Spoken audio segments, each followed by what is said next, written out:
Okay आज के इस वीडियो में मैं आपको एक ऐसे जीव के बारे में बताऊंगा जो ना सिर्फ प्लास्टिक खाते हैं बल्कि प्लास्टिक खाकर भी जिंदा रहते हैं। यस, आपने बिल्कुल सही सुना। तो आइए जानते हैं इस अमेजिंग क्रिएचर के बारे में। हर साल दुनिया में 300 मिलियन टन प्लास्टिक को बनाया जाता है और ये प्लास्टिक दुनिया के हर एक कोने को प्रदूषित करती है, जिससे छुटकारा पाने के लिए दुनिया भर के साइंटिस्ट अपने अपने तरीके से खोज कर रहे हैं। पर वैज्ञानिकों ने एक ऐसे कीड़े के बारे में बताया है जो ना सिर्फ प्लास्टिक खाते हैं बल्कि उसको पचाने की भी क्षमता रखते हैं। और ये जीव कोई और नहीं, हमारे ही आसपास में रहता है, और वो भी मधुमक्खी के छत्ते में। ये प्लास्टिक खाने वाले कीड़े मधुमक्खी के छत्तों में रहते हैं और मोम खाकर जिंदा रहते हैं। इस कीड़े का नाम है वैक्स वॉर्म और इसके इस प्लास्टिक खाने वाले सुपर पावर की खोज फेडरिका बोर्तोचीनी ने साल 2016 में अनजाने में किया था। अनजाने में कहने का मतलब है कि फेडरिका को मधुमक्खी पालने का शौक है।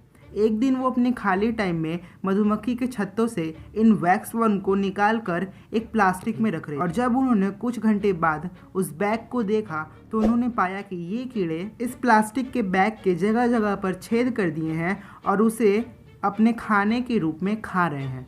जिसके बाद क्या था, उन्होंने इस कीड़े को उठाया और सीधा पहुंची अपने लैब में, और वहां पर स्टार्ट हुआ इस कीड़े के ऊपर रिसर्च। उन्होंने बताया कि ये कीड़ा ना सिर्फ इस प्लास्टिक को तोड़ता है बल्कि उसको खाने के रूप में यूज भी करता है, और इसे खाने के बाद भी वो मरता नहीं है। पर कैसे? आप बोलोगे कि वाइल्ड जू, प्लास्टिक तो नेचर में भी पूरी तरह से खत्म नहीं होता है, तो ये जीव इस प्लास्टिक को कैसे डाइजेस्ट करते हो? तो देखो, क्योंकि वे मोम खाते हैं तो मोम कुछ हद तक प्लास्टिक की तरह होता है, और उन्हें इन मोम को पचाने के लिए अपने बॉडी में कुछ ऐसे बैक्टीरिया या अणुओं को ग्रो किया होगा जो प्लास्टिक को भी पचाने में सक्षम होते होंगे।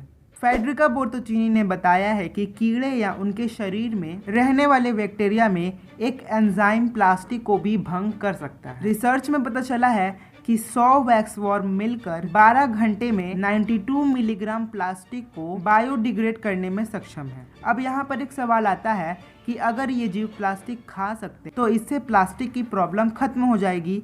तो इसका आंसर है नहीं, क्योंकि इन कीड़ों को अगर ऐसे ही छोड़ दिया जाए प्लास्टिक को खत्म करने के रीज़न से, तो मधुमक्खियाँ भी खत्म हो जाएंगी।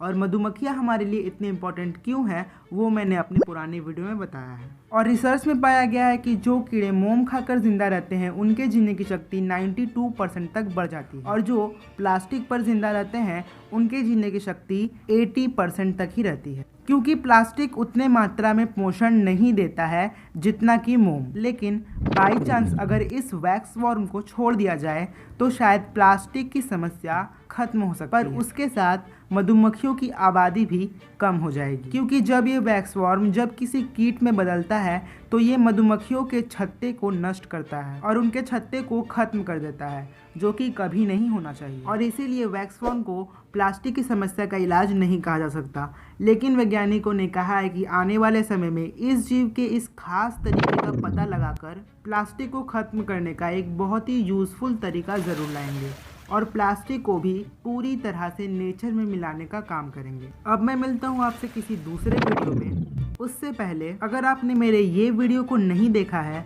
तो तुरंत देखिए। Thank you for watching.